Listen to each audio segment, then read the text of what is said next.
Hello tout le monde, j'espère que vous allez bien. On se retrouve aujourd'hui avec une nouvelle vidéo sur le thème comment réduire son budget carburant. Si vous l'avez observé, avec l'inflation qui règne en ce moment, le prix du plein a tout simplement explosé. On a fait le plein la semaine dernière de notre voiture, on en a eu pour plus de 130 €, enfin vous vous rendez compte, c'est incroyable. Du coup, j'espère que les trucs et astuces que je vais partager avec vous aujourd'hui vont vous aider à espacer vos pleins et du coup à réduire votre budget carburant.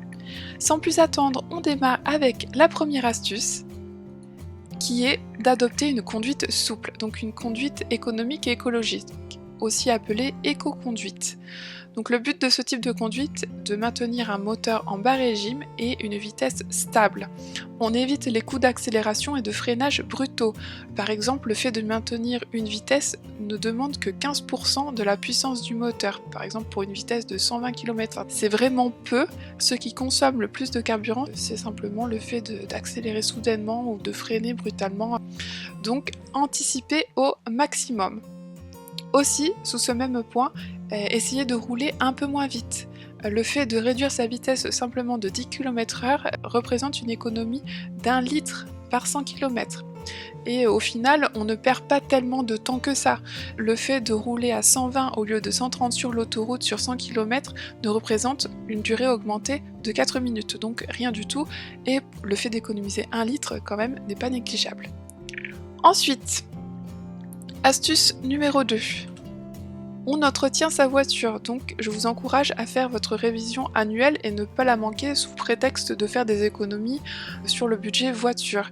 C'est important d'identifier par exemple un défaut de parallélisme des pneus qui pourrait générer une usure asymétrique des pneus et donc une augmentation de la consommation du carburant et puis au final de vos réparations futures, sans parler du fait que c'est dangereux tout simplement.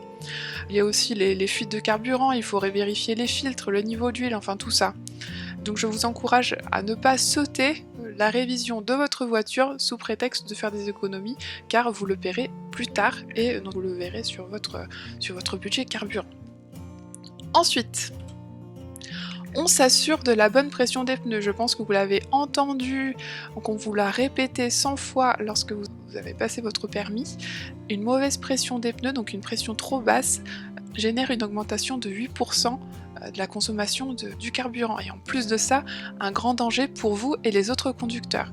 Donc moi je passe tous les mois vérifier la pression des pneus pour justement déjà l'aspect sécurité, mais aussi l'aspect budget. Ensuite, un sujet d'actualité, avec l'été et la vague de chaleur que l'on connaît. On essaye de limiter l'utilisation de la clim. La climatisation, si vous ne le savez pas, augmente la consommation de carburant d'environ 3 à 5%.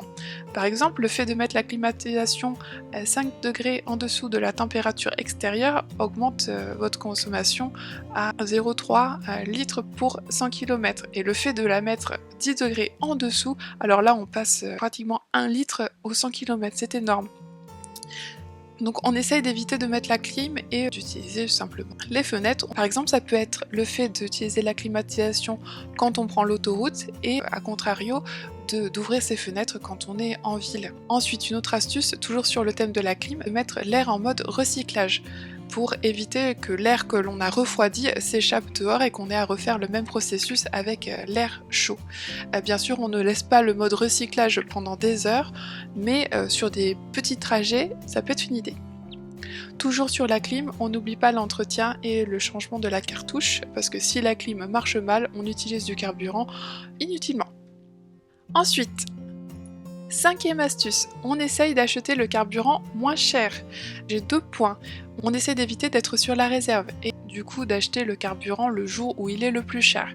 Ici, on essaye d'aller faire le plein dès que le réservoir se vide à moitié. Comme ça, on a de la marge. Si on voit qu'un jour, le prix du carburant est beaucoup plus élevé que d'habitude, on peut attendre un jour ou deux et que les prix baissent. Ensuite, pour acheter le carburant moins cher, on utilise des comparateurs de prix. Donc là, je vous en montre 2. Il y a le comparateur de prix Zagaz et aussi monessence.fr, mais il y en a d'autres. Le premier comparateur de prix carburant qui s'appelle Zagaz, vous rentrez simplement le nom de votre ville. Par exemple, je prends Nantes. On clique sur Trouver. Il a trouvé plusieurs Nantes, on va prendre le premier. Et là du coup vous avez la liste des prix par station de carburant. Vous pouvez aussi les ordonner selon le type de carburant que vous utilisez. Le deuxième comparateur de carburant que je vous présente aujourd'hui s'appelle monessence.fr. Essence & Co, c'est le même principe. Vous rentrez la ville qui vous intéresse. Donc par exemple, on reprend Nantes.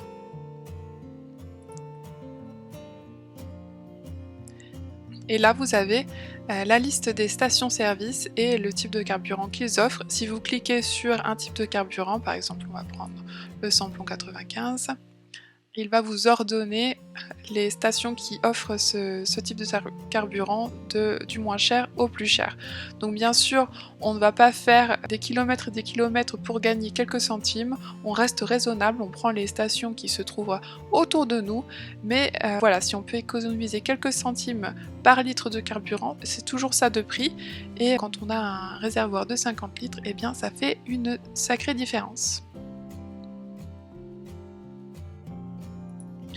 Ensuite, astuce numéro 6, on allège sa voiture. Alors je ne vous dis pas d'enlever les sièges et de désosser complètement la voiture, mais si par exemple vous avez en permanence des sacs ou des bidons dans le coffre de la voiture ou des choses inutiles, essayez de les enlever, c'est toujours ça de prix sur la consommation du carburant. Ensuite, astuce numéro 7, on planifie ses trajets en avance. Là j'ai 2 sous-points pour cette astuce-là. Donc la première astuce, c'est bien sûr d'éviter d'être perdu. Quand on va quelque part et qu'on ne connaît pas le trajet, on regarde par exemple sur Google Maps ou d'autres applications, le trajet, on le mémorise, on l'a bien en tête pour éviter de se perdre et d'utiliser du carburant inutilement et aussi de perdre son temps tout simplement. Une autre sous-partie à cette astuce, c'est de consolider ses trajets, c'est-à-dire qu'on évite de reprendre la voiture, donc c'est-à-dire qu'on fait plusieurs courses en même temps. Si on doit aller faire des courses et qu'on doit passer au magasin de bricolage et qu'on doit passer, je sais pas moi, à la jardinerie, on va essayer de faire ces trajets-là sur une même sortie et non sur 3 sorties différentes, 3 jours différents et d'utiliser du carburant et du temps inutilement. Enfin, la dernière astuce est de ne pas laisser son moteur tourner à l'arrêt. On essaye de couper le moteur dès qu'on a un arrêt de plus de 30 secondes par exemple. Pour ceux qui ont la chance d'avoir une voiture avec le mode Start and Go, on l'utilise. C'est rester à l'arrêt avec un moteur qui tourne, quel gâchis, déjà quelle dépense inutile de carburant et d'argent, mais aussi vraiment c'est dommage pour l'environnement. Donc voilà, c'était tout pour aujourd'hui. Je vous ai donné 8 astuces sur comment réduire votre budget carburant. N'hésitez pas à me dire en commentaire sous cette vidéo les astuces que vous utilisez déjà, ou si vous avez d'autres astuces à partager, n'hésitez pas à les mettre pour en faire partager le plus grand nombre. Si ça vous intéresse, je poste quotidiennement des updates de mon budget hebdomadaire, mensuel et d'autres trucs et astuces auxquels je pense le jour même sur Instagram. Je vous mets le lien sous cette vidéo. Je trouverai aussi le lien sous cette vidéo de mes fiches modèles de budget que vous pouvez télécharger facilement.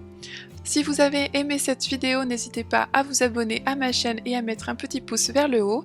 Ça m'aide à savoir que vous êtes passé par là et que vous avez aimé ce style de vidéo et m'encourage à en faire d'autres. Sur ce, je vous souhaite une excellente journée et fin de semaine. Prenez bien soin de vous et de vos proches et je vous dis à bientôt pour de nouvelles vidéos.